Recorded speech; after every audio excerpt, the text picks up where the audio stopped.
एक और आम खबर है। लाहौर हाई कोर्ट में शेख रशीद की मीडिया से गुफ्तगू। राना सनाउल्लाह का बाप भी आर्टिकल 6 नहीं लगा सकता। शेख रशीद ने कहा कि हिम्मत है तो आर्टिकल 6 लगा कर दिखाओ। राना सनाउल्लाह मुनशियात फरोश और उजरती कातिल है। लाहौर वालों ने दुरुस्त फैसला किया तो सब कुछ धरा रह जाएगा। जिस दिन शहबाज शरीफ ने सच बोला उनकी ज़िंदगी का आखिरी दिन होगा। लाहौर हाई कोर्ट में शेख रशीद की मीडिया से गुफ्तगू। शेख रशीद ने कहा कि राना सनाउल्लाह का बाप भी आर्टिकल 6 नहीं लगा सकता। उनका क्या कहना था आपको दिखाते हैं। उस दिन शहबाज शरीफ साहब ने सच बोला, उस दिन उनकी सियासत का आखिरी दिन होगा। और ये 13 रुपये मेरा ख्याल है पेट्रोल बढ़ाया है और 17 तारीख के पास आ जाए। एक ही बार बात कर लें।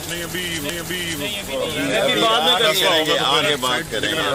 यही है आज, अभी यही अभी यही सर। आर्टिकल 6 के वाले से जो कल एक इजाफी नोट आया उसके ऊपर बड़ा तो करके बताएं। ये इजाफी नोट है, कोई फैसला नहीं है। आर्टिकल 6 लगा तो किस पर लगना चाहिए? इंशाल्लाह आर्टिकल 6 तो क्या है, आर्टिकल के नज़दीक बात ही नहीं आएगी। लाहौर वालों ने अगर कल सही फैसला दे दिया परसों तो ये सारी बातें धरी रह जाएंगी।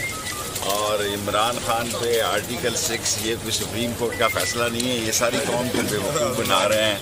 ये उजरती कातिल और ये मंशियात फरोश राना सनाउल्लाह, उसने आगे कहा कि हम आर्टिकल 6 पे बात करें। उसका बाप भी नहीं कर सकता। हिम्मत है तो करके दिखाओ। शेख साहब लाहौर में कितनी सीटें देख रहे हैं पूरे पंजाब? मुझे पंजाब की सीटों का अल्लाह को पता है। हम तो कंपेन कर रहे हैं इमरान खान की और उसमें साथ हैं। शेख रशीद अहमद लाहौर हाई कोर्ट में मीडिया से गुफ्तगू कर रहे थे। उन्होंने कहा कि राना सनाउल्लाह का बाप भी आर्टिकल 6 नहीं लगा सकता। हिम्मत है तो आर्टिकल 6 लगा कर दिखाओ। उन्होंने मजीद कहा कि राना सनाउल्लाह मुनशियात फरोश और उजरती कातिल है। लाहौर वालों ने दुरुस्त फैसला किया तो सब कुछ धरा रह जाएगा। सब्सक्राइब करें और बेल दबाएं ताकि कोई खबर रह न जाए।